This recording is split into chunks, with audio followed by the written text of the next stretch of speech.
Hi, this is Dr. Ahadian. There was a question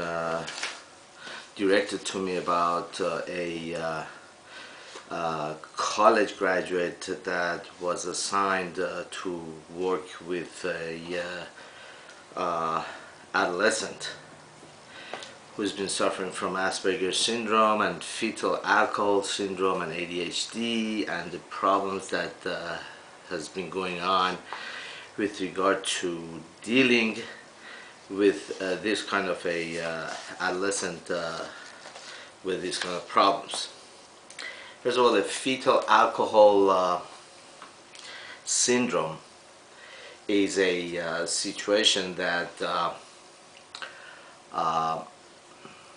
children born to people suffering from alcoholism would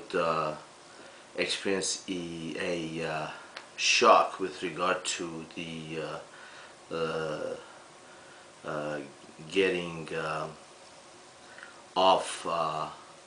the alcohol effect in their system, so to speak, and then go through certain signs of dehydration and shock and the stimulation of the brain system and irritability. And therefore you see a lot of problems with attention deficit disorder, problems related with the brain system basically being hypersensitive due to the withdrawal from the substances that the mother has been using before the child is being born. So when we're dealing with an adolescent in that sense who's gone through all of that, definitely we are dealing with a condition that is very sensitive, very volatile, especially adolescents. Besides having any problem, any kind of like disorder, the adolescent ages is a very volatile and very stormy, like a spring weather,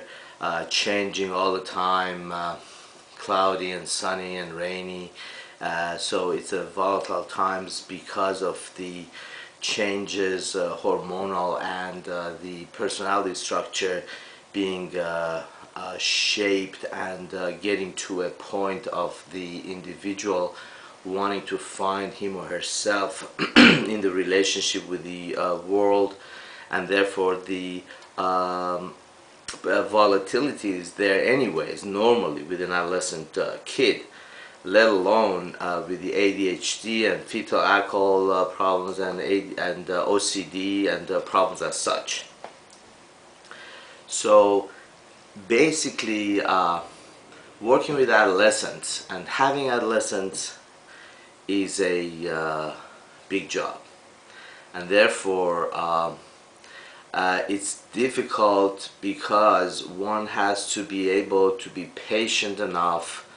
to let the personality of the adolescent to be evolved and to be shown appropriately, and at the same time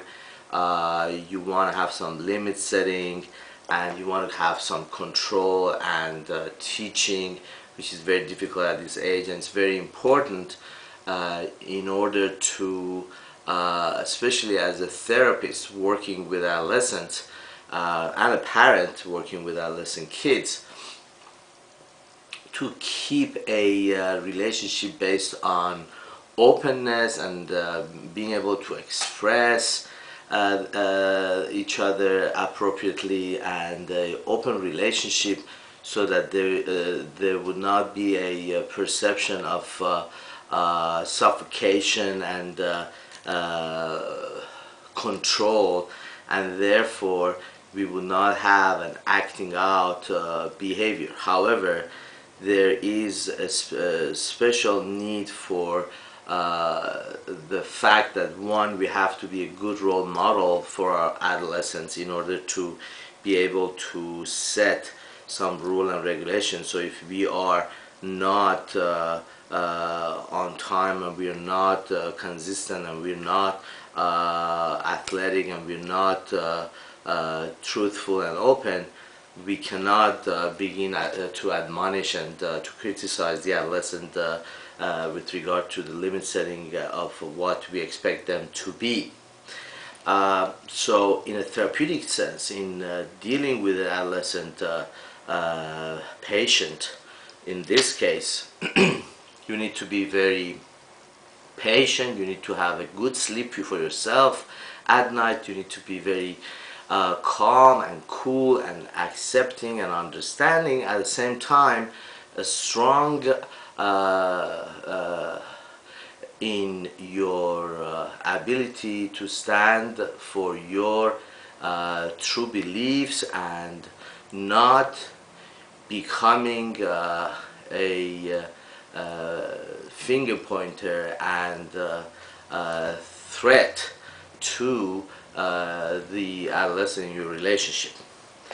especially because we have a attention problem, we have irritability of the brain system, we have the signs and symptoms of obsessive compulsive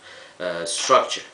Now, it is important that if we have to deal with these kind of problems in an adolescent,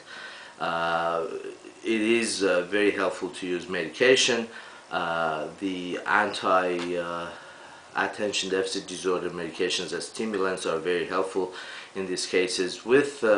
anti-obsessive compulsive medication, which is an antidepressant, which is used in higher dosage forms that could be used, and some benzodiazepines, which are medications that are very useful with regard to calming the brain system. It's kind of like someone